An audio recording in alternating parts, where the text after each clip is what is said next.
Heaven's calling, chains are falling, hope is dawning, bright and true. Day is breaking, night is quaking, God is making all things new. Jesus saves.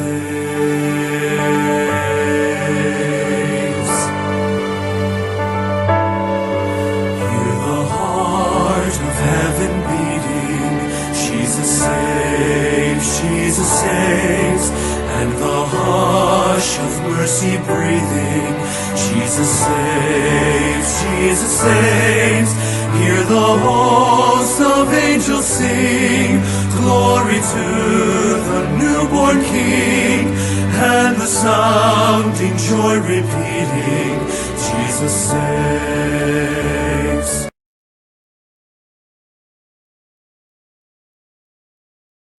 Okay, mayong adlaw kaninyong tanan sa mga nagsunod ini nga mao nga online broadcast atong the 15-minute Bible Truth Online Broadcasting Ministry. Kini na usab si Pastor Mark Sasedon sa Emmanuel Bible Baptist Church. O salamat sa Ginoo nga kini nga maong programa nagapadayon sa pagsangyaw sa mayong balita may tungod sa kaluwasan sa atong kalag. O gini nga kagabion atong hisgutan kining sa Episo Kapitulo 1 versikulo 3, no, atong hisgutan kini mga espirituhanon nga panalangin nga gihatag sa Dios sa matag usa kanato nga nagatuo diha ni Ginoong Hesus Kristo. Ug among paghinaot ug among pagampo mga higala nga ikaw nga nagapaminaw karon nga masabtan nimo kini nga kamatuoran nga ikaw day kinahanglan nga makaangkon ini nga kaluwasan. No, kay dili ni unsa ang imong relihiyon, dili ni unsa ang imuhang estado sa kinabuhi, dili ni unsa nga kamaayo nimo nga tawo, kundili mga higala unsaon nimo pag-angkon nini nga mao nga kaluwasan pinaagi ni Ginoong Hesus Kristo. No, nga kung imo lang siyang tuhuan, imo siyang dawaton nga imong manluluwas, makakaplag ka nining maong kaluwasan. Mo bitaw na nga hangtod karon mga higala nga makita na mo sa daghan nga mga katawhan nga sa matag higayon nga moadto mi og mga panimalay, makasugat mi og mga tawo among pagapangutan-on, siguro ka na ba og langit? Kasagaran tubag dili pa. Ngano man na tungod sa hinungdan nga wala man gud nagbase sa pulong sa Dios ang ilang mga pagtuo. Naapoy uban na ilad pud sa yawa. No, kay naamang gyud kontra sa Ginoo nga mao ang yawa. Wa may laing gusto nga dili ka makakaplag sa kaluwasan or dili siya gusto nga moadto ka sa langit, way lain ang yawa. No? Muna naghimo sad siya iyahang relihiyon, naghimo sad iyahang pagtulunan aron daghan sa mga katawhan nga mahisalaag. Kinsa man ang nangahisalaag? Of course, kanang mga taong way sigurog langit. Kaya sa bagoy kapuslanan, si Ginoong Hesus namatay dito sa krus, gibayran niya ang atong mga sala, nagpakamatay siya alang kanato, gitawag siya og manluluwas og dili kaluwas. Wala kay sigurog langit. Mo bitaw ningon sa Apostol Pablo nga basin ang mahitabo nga ang kamatayon ni Ginoong Hesus wala lay kapuslanan. No? Kay katong kamatayon ni Ginoong Hesus dito sa krus mga higala, alang to sa kabayaran sa atong sala. Mubitaw niingon siya, ako mawang dalan, kamatuoran o kinabuhi, walay tao nga makaadto samahan, apan pinaagi ka nako. Nganong siya naman ang nahimong dalan karon tungod kay siya'y nagbayad sa atong sala. Siya mo'y gitakda nga manluluwas. No? So atong hisgutan karon kining espirituhanon nga panalangin. No? Ningon sa Episo Kapitulo 1, versikulo 3, bulahan ang Dios ug Amahan sa atong Ginoong Hesus Kristo, kinsa nagapanalangin kanato pinaagi sa tanan nga mga espirituhanong panalangin diha sa langitnon nga mga dapit diha ni Kristo. No, so kining espirituhanon nga mga panalangin mga higala diha ni Jesus Christ. Maangkon ni nato kun maangkon nato si Ginoong Hesus nga atong manluluwas. Noon sa maning espirituhanon nga panalangin, permiro, kaning giingon diri sa versikulo bersikulo 5, nga daan ang nagtakda kanato ngadto sa pagsagop sa mga anak, pinaagi ni Hesus Kristo ngadto sa iyang kaugalingon, sumala sa maayo nga katuyuan sa iyang kabubuton. So pagkasinagop sa pagkaanak, no? Pagsagop sa mga anak, pinaagi ni Hesus Kristo. Kanus aman ta nahimong anak sa Dios. No? Kanus ata na nahimong mga anak sa Dios. No? Oban mayon sa diha nga gibunyagan ko, sa diha nga gibautismuhan ko, dili man na maoy naa sa Biblia. Ang naa sa Biblia klaro kayo sa Juan kapitulo 1, bersikulo 12. No, kinahanglan ang Biblia atong patubagon ini atong mga pangutana. That's why gitawag ni atong programang The Bible Truth, because gusto sa Dios nga mahibalo ta sa kamatuoran nga naa gyud sa Biblia. Unsaon man nga mahimutang anak sa Dios. Juan kapitulo 1 bersikulo 12, apan sa kadaghan sa midawat kaniya kinsa man si Jesus Christ. Kanila siya naghatag sa katungod nga mahimo nga mga anak sa Dios, bisan kanila nga nagtuo sa iyang ngalan. So gikan na ni sa baba ni Ginoong Hesus mismo nga katong midawat kaniya, nahimo silang mga anak sa Dios, bisan kadto kanila nga nagtuo sa iyang ngalan. If you have your Bible, you read your Bible. John chapter 1 and verse number 12.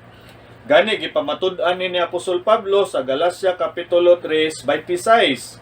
Unsay giingon ni Apostol Pablo sa Galacia kapitulo 3, bersikulo 26, no? Iyan ning gipamatud-an diri ningon ang Biblia, kay kamong tanan mao ang mga anak sa Dios pinaagi sa pagtuo diha ni Kristo Jesus. So klaro kayo mga igala, nga wala gitawng nahimong anak sa Dios pinagi og bautismo. Wala gitawng nahimong anak sa Dios pinagi og mayong buhat, pinagi og bunyag, pinagi pagpamembro sa simbahan. No. Ningon ang Bible, sa dihang ikaw mituo ni Jesus Christ, nahimo kang anak sa Dios. That's spiritual blessing. No? Kaya say atong unahuna raman mga material nga blessing. No, ang gihatag sa Dios spiritual blessing. Diin man ni gikan ni sa Dios. No, hinatag niya nato nga pribilehiyo nga sa diyang ikaw mituo midawat ni Jesus Christ nga imong manluluwas. Yun ang Bible, nahimo kang anak sa Dios. No, kanus ama na nahitabo sa diyang mituo ka. Kay klaro man kayo ang Bible, nahimo tang anak sa Dios pinaagi sa pagtuo ni Ginoong Hesus Kristo. No, kaklaro na gyud kayo. That spiritual blessing. Ikaduha, ningon ang Bible, balik ta sa Efeso kapitulo 1, bersikulo 7, no? Atong basahon unsay giingon dire. Diha sa kang kinsa kita adunay katubsanan, pinaagi sa iyang dugo ang kapasayloan sa mga sala, sumala sa mga bahandi sa iyang grasya. So makita nimo mga igala, dili lang di ay kay nahimutang anak sa Dios tungod ni Ginoong Hesus, ang nahitabo pod mga higala, tungod ni Ginoong Hesus ang atong mga sala napasaylo na. No? Kay ngano man siya mismo ang mibayad sa atong mga sala, no? Sa atong mga sala siya mismo ang mibayad. Mo bitaw ningon ang Bible nga sa Hebrehanon 10:22, gawa sa pag-ula og dugo walay pasaylo, no? Sa mga sala. So kanus aman na itabo nga napasaylo nga atong mga sala sa dihang giula ni Ginoong Hesus. Ayahang dugo dito sa krus sa Kalbaryo, nagtubos kanato, naglukat kanato, nagbayad sa atong sala. Dili lang kay gitabunan, ningon ang Bible gikuha. Ningon si Juan Bautista, tanawa ang kordero sa Dios nga magakuha sa sala sa kalibutan. So mga igala, gikuha na ni Ginoong Hesus ang sala sa kalibutan.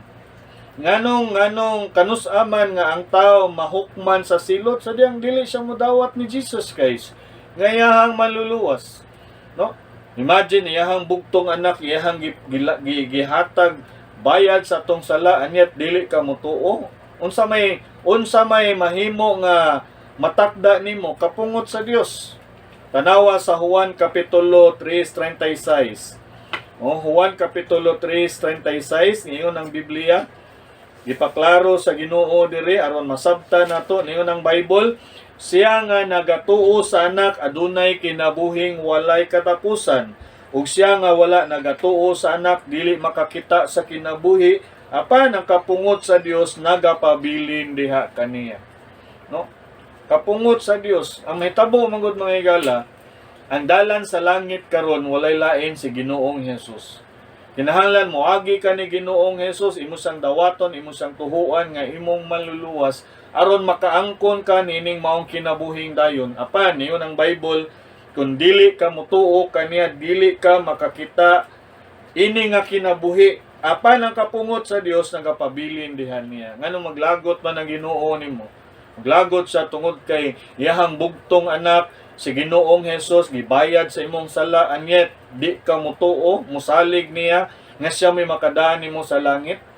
Nga nituo man pug ko ni Jesus Christ, pastor, pero naay pero nakakailaing daghang agyanan padung sa langit. Unsa naman lang day akong mayong buhat, pastor? Unsa naman lang day ang pagsunod og balaod? Unsa naman lang day ito akong bautismo? Ayaw dungagi mga higala. Kay way laing daan sa langit si Ginoong Hesus ra. No mo nang gitakda sa Ginoo, gihatag niya kanato aron nga pinaagi lang ni Jesus Christ makakaplag ka nining kaluwasan sa imong kalag. Kay kung dili nimo dawaton si Jesus Christ nga imong manluluwas, I'm sorry to tell you, matod pa sa Bible, kapungot sa Dios. No? Buti pa sabot, di gyud ka kasud gingharian sa Dios. No? Naabog yung magpasod og usa ka amahan sa iyahang panimalay sa usa ka tawo iyahang gikaligut-gutan, sarad-an gyud na niyang pultahan. No? So mga higala, ningon ang Bible, imo lang ni siya nga maangkon ang kinabuhing dayon pinagi ni Jesus Christ. No? Muna ningon sa 1 Juan Kapitulo 5, versikulo 11, tanawon sa giingon sa pulong sa Dios. O kini mao ang pamatuod nga ang Dios naghatag kanato sa kinabuhing dayon. O kini nga kinabuhi anaa sa iyang anak. Siya nga nakabaton sa anak may kinabuhi, ug siya nga wala nakabaton sa anak sa Dios walay kinabuhi. So mga higala, ang sala sa tao karon ang wala pagdawat ni Ginoong Hesus nga ilang manluluwas. Ang atong mga sala gumikan pa ni Adan ug ni Eva gibayran na dito sa krus sa Kalbaryo. Nganong maimpyerno ka tungod kay wa kay manluluwas. Munang naani nga maong online ministry, online broadcasting para pag-agda nimo. Dawata si Ginoong Hesus nga imong manluluwas. And I guarantee you, from the authority of the Bible, maluwas ang imong kalag. No? Naa pa man ta sa unod, yes, makasala pa ta kay naa pa ta sa unod. But niyon ang Biblia, ikatulong nga bahin nga mga panalangin gikan sa Dios gisilyuhan ta og balaang espiritu. God the Holy Spirit gisil diri sa atong kinabuhi. Balik ta sa Efeso Kapitulo 1 versikulo 13. Mao ni ikatulong nga panalangin gihatag sa Dios, espirituhanon nga panalangin. Versikulo 13, diha sa kang kinsa kamo usab misalig, human nga kamo nakadungog sa pulong sa kamatuoran, ang mayong balita sa inyong kaluwasan. Diha sa kang kinsa usab human nga kamo mituo, tanawa human ikaw mituo, kamo gisilyuhan sa mao nga balaang espiritu sa saad.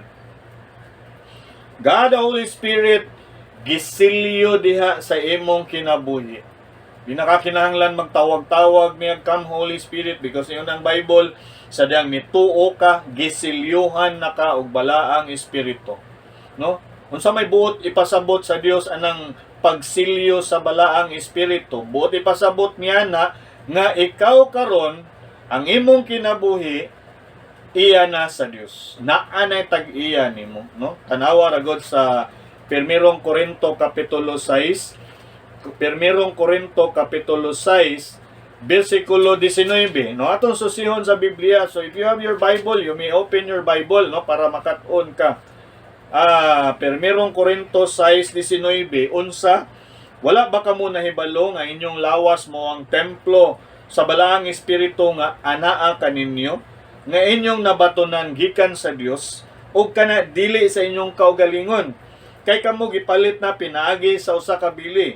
Busa himaya ang Dios diha sa inyong lawas, o sa inyong espiritu nga mga iya sa Dios. So sa mahitabo mga higala sa diyang nga silyuhan kag balaang espiritu sa diyang mituo ka ni Jesus Christ nga imong maluluwas, ang balaang espiritu gisilyo buot ipasabot niya na ikaw iya na sa Dios. Ang Dios na nagpanag-iya nimo. Muna ningon si Ginoong Jesus, "My sheep hear my voice, I know them, and they follow me, and I give unto them eternal life, and no man shall be able to pluck them out of my hand." Walay makaagaw kanimo gikan sa kamot sa Dios sa Juan Kapitulo 10, versikulo 27 o 28. So kung ang Dios na nagpanag-iya ng mga higala tungod sa pagsilyo sa balaang espiritu, dili nakapadulong sa impyerno. Kay ningon si Jesus Christ sa John chapter 14 verse 1, 2, and 3, that where I am, there ye may be also. Asa gani ko tuwa usab kamo. No? Kinsay nagsaad ana? Si Jesus Christ. That's why mga higalay ning kagabion, salamat sa Dios nga ikaw nagtatag og higayon nga magapaminaw nini akong balikon. Mga espirituhanon nga gigasa sa Dios diri kanato, mao ang pagkainanak sa Dios, pinaagi sa pagtuo, mao ang atong mga sala gipasaylo na, no? Gipasaylo na, maangko na tong kinabuhing dayon, pinaagi ni Jesus Christ. Kay kung dili nimo siya dawaton nga imong manluluwas, kapungot sa Dios. Ug ikatulo, ningon ang Biblia, gisilyuhan ta sa balaang espiritu. Buti pasabot, iya na ka sa Dios. Ang kunon ka sa Dios nga iya, wa na makaagaw nimo gikan sa kamot sa Ginoo. No? Mao na ang kanindot sa kamatuoran sa Biblia.